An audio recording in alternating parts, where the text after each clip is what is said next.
Hey everyone, welcome to Spoiler Territory. This will be my review on The Flash Season 9, Episode 4, The Mask of Red Death Part 1. Yeah, this episode was actually really good. I really love how Ryan Wilder was brought in and she was trying to pretend she was like Ryan and that Red Death towards Iris. I really love how the dynamic between Iris and Ryan were. Ryan said that they were friends in her timeline and I was thinking about the way in Flash again it was when in that timeline that Ryan and Iris were friends and they were actually best friends. Check that review out in the end. I'll put a link down in the description if you want, and also in the end. But yeah, overall the stuff with Mark about having the choice of helping Barry or not, that was something that was really done well. Cecile was a little upset that he was able to speak to Aleko about the relationship, and then towards the end of the episode, they seemed like they were about to, and especially the Electro wanted to. However, the episode where Mark basically was got killed off was something that was important for Chester to realize it. For Chester and Aleko realize that it's in the right time, which I say for this episode that for the podcast the season that they're just doing it over again. However, this makes sense given the circumstances that they were given. It was makes sense that they decided to put that to the side again. The stuff with Joe and Cecile, I love they finally have Jenna in the episode and Sean. And Cecile said she got taller. I feel like that was just a way for us to. I think that comment was for us, the audience, as we haven't seen her in so long. And the stuff with Joe wanted to move out of Citrus City. It made sense, and the red lightning almost hitting Jenna was insane. And if there was that red lightning, that real red lightning, why would that little kid or towards the window?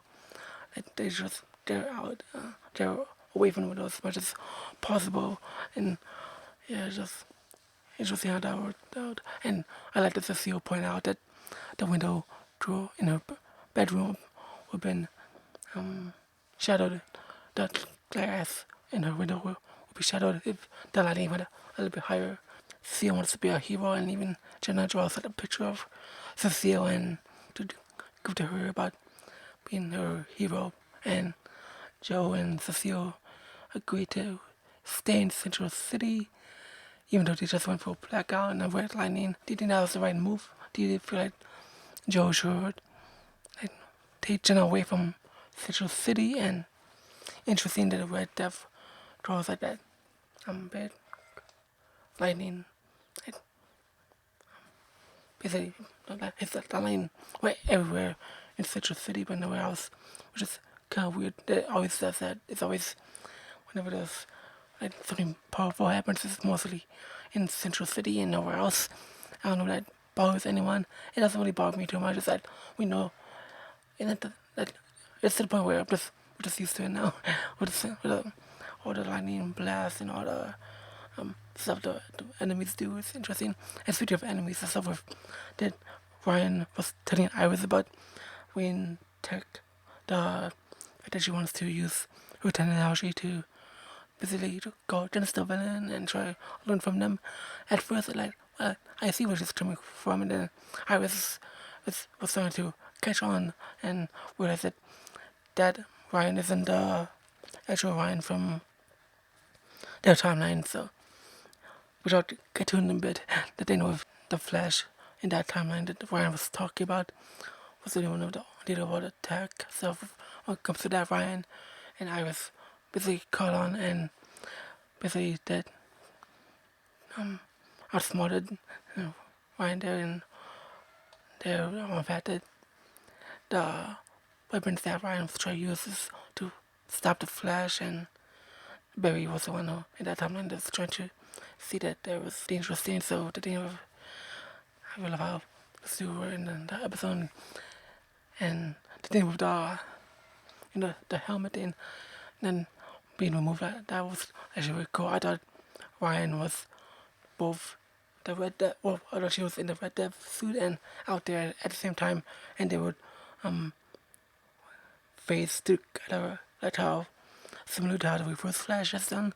But yeah, I like this approach better. The cosmic treadmill was used to basically have Red Dev take Iris to the other timeline to convince Barry not to be evil or be the villain or something, but that's not the actual, that's not true. We're gonna get to Iris, we understand that Ryan is the villain in that timeline. I assume she was trying to move Iris in that timeline, trap her, and Red Dev could possibly come here or over there and take her out for good, or that way she can eliminate Barry for good after that, and make Barry feel weak or something like that. It will make sense for her Red Dev to be that way. Oh yeah, and then when the suit was assembling itself, it was like, okay, Iron Man. The suit is making the same repetitive noise, which I mentioned in the reaction, but yeah, I know that was weird. I don't know if something you enjoy seeing the suit assemble or anything like that. After Mark was quote dead, Keon was walking in the room, and I was like, oh no, never tell her. And Goldface just tells her how it is, and just said no. Besides Barry, there wasn't really any sad reaction, even from Keon. She was like, oh, okay. That's Mark. That's the one that's the person who's trying to bring Frost back and basically give you a life, and you just like, it's like they showed off, the one Caitlin lost Frost. She was actually devastated, and I did like that the people were running away from danger when Red Death showed up. That's like finally we were those people in the episodes when everybody wasn't running from danger. And then something about the fact that Ryan was talking to Iris. It basically says that Ryan knows that Flash is Barry, so technically speaking, his secret identity was revealed, but kind of not. At the same time, just it's the way we all look at it. That's why I shut it off in a bigger cut, because it technically was his secret identity being revealed, just not in that same way.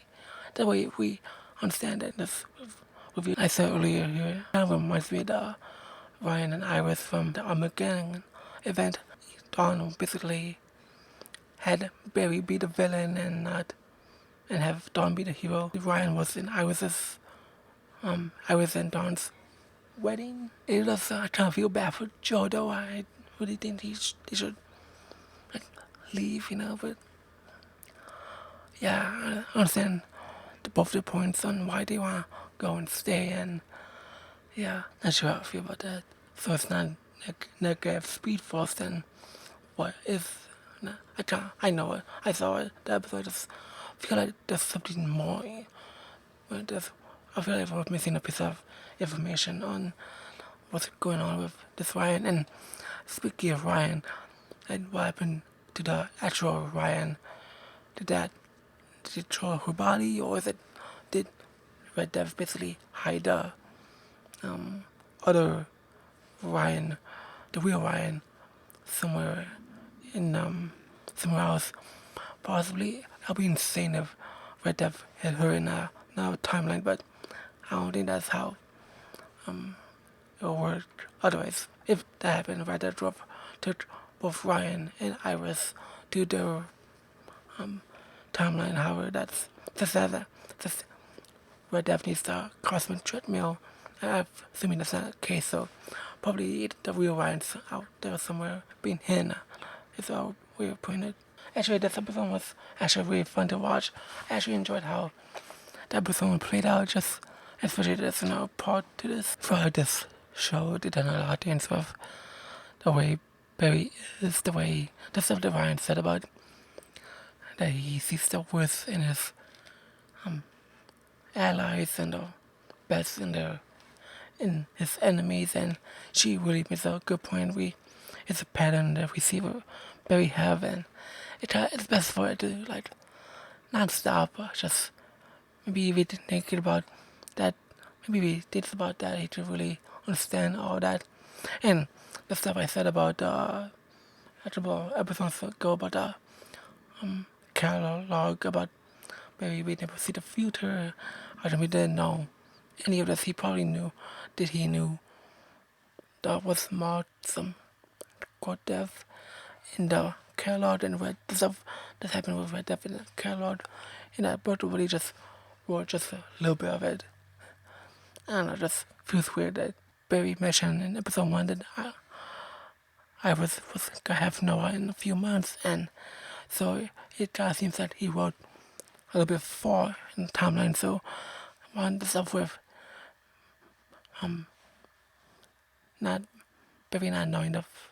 It seems like Barry should have expected all this to happen, and, but at the same time, and I just that catalog thing was it's very inconsistent with everything that happened in the season so far.